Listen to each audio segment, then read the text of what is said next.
Okay, so question 7 is onto stats, and it says Sue throws a fair coin 15 times and records the number of times it shows heads. Then state the distribution to model the number of heads that she gets. So this sounds like a binomial distribution. A couple of things to point that is it gives you 15 times, so there's your fixed number of trials, and a coin can either show heads or tails. So there's two possible outcomes, probably independent of each other, and a fixed probability of success. So stating the distribution, I should probably first define what I think the discrete random variable is, which we'll call x, and say that x is the number of heads recorded, and therefore x follows a binomial distribution where n is 15 and the probability of success is 0.5. So there's my distribution. Part B says find the probability that Sue records exactly 8 heads. Exactly 8 heads means that x must be 8, so x equals 8.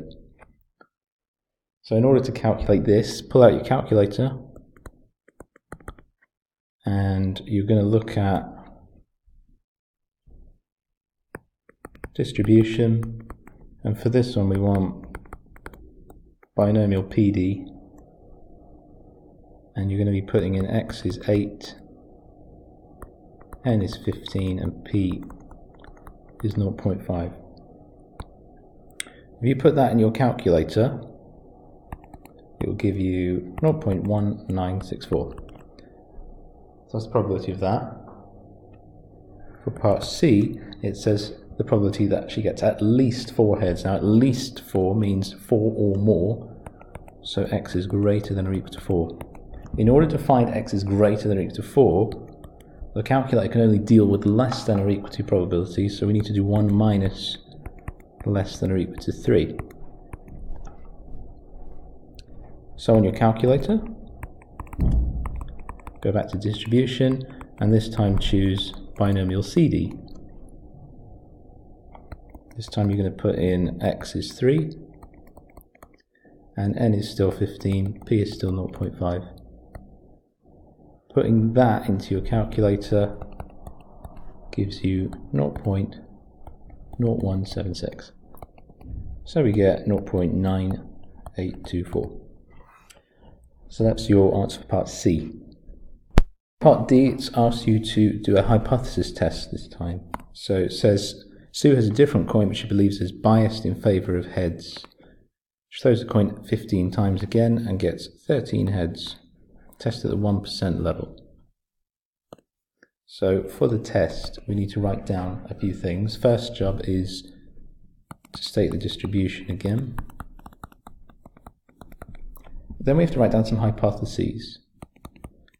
So your null hypothesis is going to be assuming that the coin is fair. So that's your probability of getting a heads is 0.5. So in other words, the coin is fair. Your alternative hypothesis is suggesting that the coin is biased. If the coin is biased towards heads, and our p-value refers to the probability of a head, that means there's more chance of getting a heads. So p must be greater than 0.5. This is biased towards heads. Okay, a couple of other things to note is our significance level that we're using is going to be 1%. I'm going to write that as decimal. And our observation that we get was 13 heads.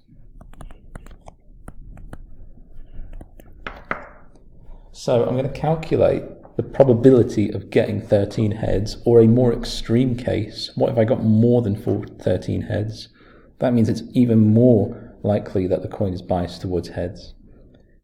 So I calculate what's the probability of getting 13 heads or more. You'll notice that whatever inequality sign I use here is going to go the same direction as the inequality sign on H1.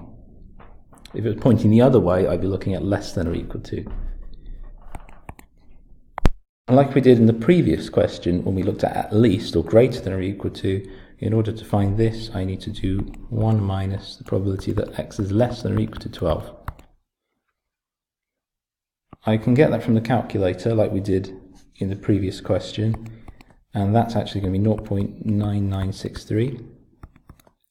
So that gives me a probability of 0.0037. So it comes to conclusion now that is actually smaller than 1%. So 0.0037 is smaller than 1%. Because it's smaller than the significance level, I'm going to reject H0 and say there is now sufficient evidence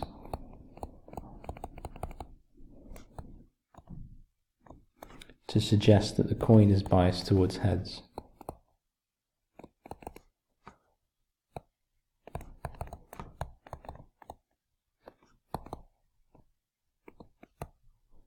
Now, I could also go down the critical regions route. It's entirely up to you, unless the question says find the critical regions, then you have to do it. So assuming the same hypotheses, if I go down the critical regions route, that means I need to find the critical value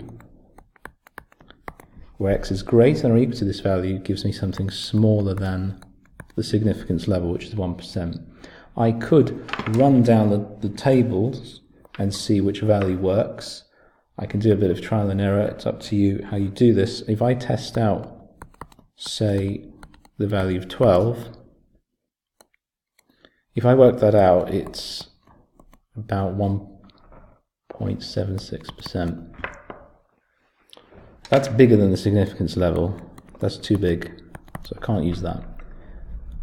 So I'll go for a smaller region, which means I need to go further up the list and choose 13. 13 comes out to be, as we know, 0.0037, which is smaller than significance level and takes us inside the critical region. So therefore the critical region is going to be x is greater than or equal to 13. Well, I can then say 13 is greater than or equal to 13, therefore it's inside the critical region.